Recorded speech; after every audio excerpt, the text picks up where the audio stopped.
what we're just going to feel more and more of as we sort of have the long, inexorable, slow march to the general election, which more and more I think about it, I fear is going to be in December or January. Do you really? Yeah, I do. I think. Why? Because I think So a there's... year ahead of necessary? Yeah, well, yeah. I mean, it's because they repealed the Fixed Term Parliaments Act. If they hadn't repealed the Fixed Term Parliaments Act, we'd actually be looking at one in May. Right, yes. Because it had to be 4.5 years. But because they repealed it, theoretically, it can be January 2025. And although I suspect it won't be in January, if I had to put money on it, I wouldn't say it'd be in January because it means you'd have a sort of campaigning period probably over the sort of Christmas, New Year period, which I think no one would thank me for. I just think that, with no shift in... Well, I hope I'm wrong as well, but I think there's two... On the other hand, I've got a book out in November. So I do understand Number 10 have put that in their grid. I'm told it is a major concern. It is a major concern. They would hate to clash with you. So I think that, with no apparent shift in the polls, I just think the temptation to just play it as long and long and long as possible. They always do, governments when they're reaching their kind of fag end, assuming that this one is, they always was Major in 97 or Brown in 2010. They just hope something will come up, something will turn up. There was an MRAP poll today which said that Labour were on course for 140 seat majority. I think that's maybe a bit far off the mark. But bigger sample than usual, though. Bigger sample than usual, and there hasn't been a poll. We sometimes obviously get so distracted by the sort of day to day, inevitably. But the Conservatives haven't been ahead in a poll now, I think, since 2021. So we've got big structural forces which appear not to be moving, and I just think the temptation, particularly given what we know about with the economy and the fact the economy is not getting better as fast as the government had hoped, and arguably in some senses getting worse, the temptation will just be to play it long. But I thought what you saw in that really was just the kind of, you could feel the weight of 13 years. Yes. You could feel one question after the other about one different element of policy which has either been problematic or is struggling or has been, scandalous or whatever it is. And none of them particularly necessarily Dowden's fault or anything, or even Sunak's fault. It might sort of stretch much further back in time. But there is just so much ammunition to try and sort of thread a message together. It doesn't necessarily mean Labour are doing it particularly successfully, but they have a lot of ammunition that they can put into the revolver political revolver to fire. And, I think you could just sort of see that at PMQs today. You've got a fan in Finchley, Lewis. Oh, really? Peter's just texted. One of the Thatcher family. Peter texting to say Lewis is very, very good, which is pretty much the only enthusiastic message to come in the context of PMQs. Dave in Bristol, well, that was pathetic. Steve says he sounds like a ventriloquist's dummy. Lester says not a single question answered yet again. Julie thinks Dowden sounds even more complacent and condescending. He makes Sunak seem a fraction less mechanical. John in Medway, this is pathetic. Danny, painful experience listening to this. I don't know why we bother. And this one here, we've got a producer in waiting saying it's time to stop carrying PMQs, James. They haven't answered a question in 6 years. Probably about 16 years. Yes, Dowden more so than Sunak, possibly, because he moves very, very quickly to... trying to answer a question about the COVID inquiry by referring, or was it fraud? He tried to answer a question by referring to Angela Rayner's pods. Yeah, look, on the COVID inquiry in particular, I cannot for the life of me, we've been discussing this for a week now, I cannot quite for the life of me work out what the political strategy for Sunak is on this. I fear, and I think Conservative MPs fear, that he is genuinely kind of trying to follow a quite arcane kind of point of principle about this stuff that he's almost certain to lose, in an almost slightly technocratic kind of way, we must establish what the precedent for this is, and probably also trying to play for time to hope the inquiry will be delayed a little bit longer in its workings. But if that is the case, that is just absurd, because ultimately, whatever officials may think, and whatever he may think about the principle of handing this stuff over, every single expert says that they are very, very likely to lose it. Yes. So what is the political gain? There is no political gain at all. All there is, it just allows, as we saw, as we predicted, and as Rayner did exactly in that session, it just allows Labour to construct a narrative to say they're trying to hide something. They're trying to hide something from you. And even now, if they decide to, and I wouldn't be surprised, by the way, if in the next week or so they do just decide to hand it over, but then the damage is done. And I think there is this worry. Whenever you talk to Conservative MPs, they'll sort of slightly roll, although they are grateful in a sense to Sunak for restoring some stability. Things don't feel existential every day like they basically did for the whole of 2022. It only goes so far. There is a fear that this is a guy whose politics does not extend very far or reach very deep. And that includes his sort of political antenna and includes how he perceives politics. And although they think that the 5 pledges that he's made are good and they're easy to understand, and the government has done quite a good job in communicating them. Whether that takes you, it might take you up to the election, but what's after the election? And right now, there's very little sense of that. There's not a lot of bottom. He rose without trace as well, didn't he, really? I'm fascinated by people like that. It's almost as if, well, I've made all my money. I'm still young.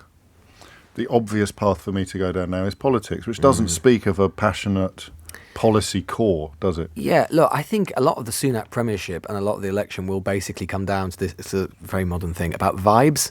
I don't think there isn't much. I mean, some of the reports today from the Prime Ministerial trip to Washington, a lot of the sort of lobby reporters there saying, in the huddle that is done where reporters sort of gather around and ask the Prime Minister loads of questions on the plane, them all saying the only time that he really kind of lit up was talking about AI. And this doesn't surprise me with Sunak, because I think there's a bit of the kind of Wilson white heat of technology about him, right? I think that his sort of You sounded vibe, a bit like Harold Wilson there. He was just inhabiting the briefly, Jane.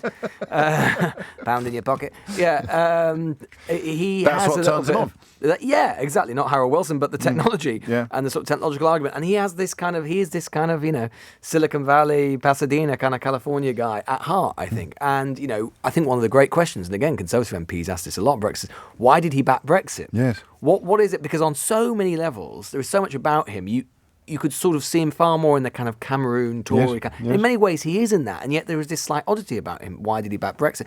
And I think, insofar as, to be honest, he's never really articulated it particularly comprehensively, which is one of the reasons why so many Brexiters on the Preferred Liz Truss. Preferred Liz Truss, exactly. The sort of the zeal of the convert. They preferred that to this guy who didn't articulate it particularly effectively. But insofar as we can tell, I think one of the reasons is because he perceived this kind of sort of lower regulation, leaning into kind of tech and all these sort of things, that he didn't see the EU as a particularly good vehicle to do that. It would be protectionist in that way. The problem for him is, in all of these ways, as ever Brexit comes back to bite, which is that he may well, apparently he's gone to Biden, going to the US today because he really wants to talk to Biden about AI and how it can be regulated and what the advantages are.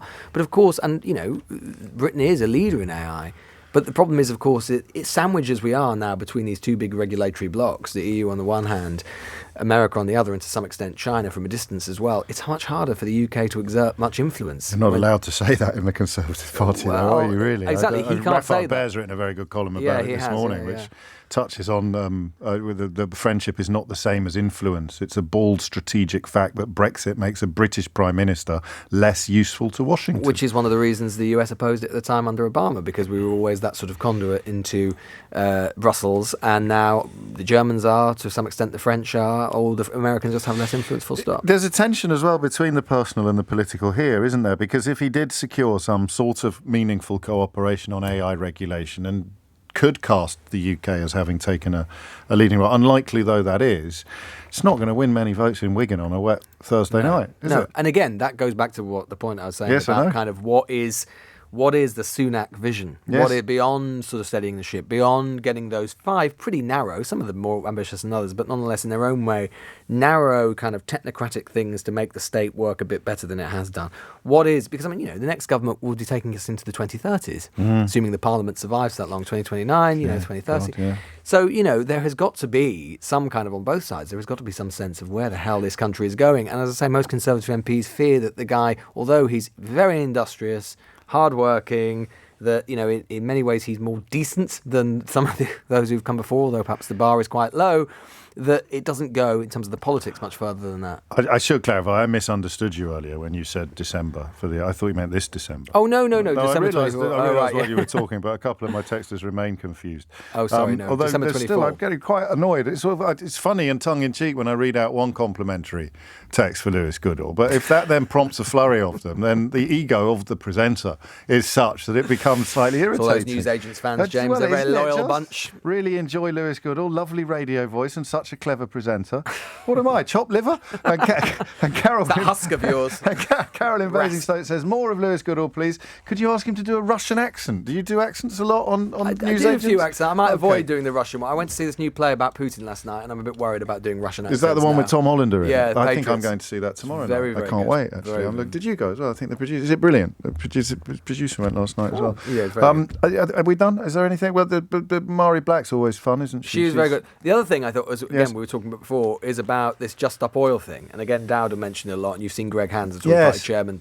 There is this very interesting. Hasn't received that. Well, it's received quite a bit of coverage, but it's a very interesting internal discussion that's going on within the Labour Party and the Labour movement more widely at the moment about new oil and gas extraction in the North Sea. Labour's policy to come out saying that they won't have any more, and there'll be a moratorium under the next Labour government in terms of new licences. Yes. And you heard Dowden there basically saying he's taking his instructions from Just Stop Oil. There is a very live debate, as I say, and you've had the unusual situation, and Dowden again referenced this, where you've got kind of the Blairites of the party, if you want to call it for want of a better expression, uniting with the more left-wing elements, but even the Unite the Union, basically saying that this is a bad policy, it's a stupid policy, it's going to affect loads of jobs, particularly in Scotland and the North East and other places as well. And it is a very, as I say, live debate within the quote-unquote Labour family at the moment. And it alludes to, I think, what if there is going to be a Labour government, what one of the big kind of fault lines is going to be of that government, which is the sort of politics of environmentalism and net zero. Yes. Because there's always been this assumption that in some way it's sort of good for the left because it probably involves more statism, it probably involves there's a sort of just transition, reindustrialisation and so on. Well, it might do or it might not.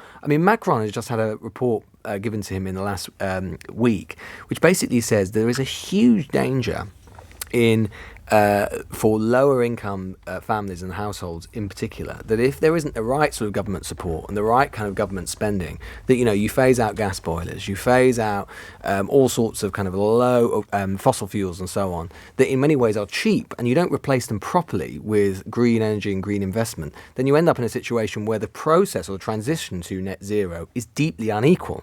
And that is something that the Labour Party is sort of only just beginning to kind of get its head around. But there is going to be... It's going to be big for them, isn't it? It's going to be big for them. And you've already seen the sort of oppositional forces. We've seen Sadiq Khan in London with what's happened with ULEZ. You're seeing that sort of go across the country as well. And you can totally imagine under a Labour government moving on net zero, a kind of Farageist kind of backlash against it, whether it's led by Farage or someone like him, where the politics of the environment and net zero becomes much deeper than it does under a Conservative government. Yes. I think that's something to look out for. I think they've already got their Tufton Street offices, haven't they? Well, indeed. The sort of net zero opponents and enemies. Thank you, Lewis. Always a pleasure.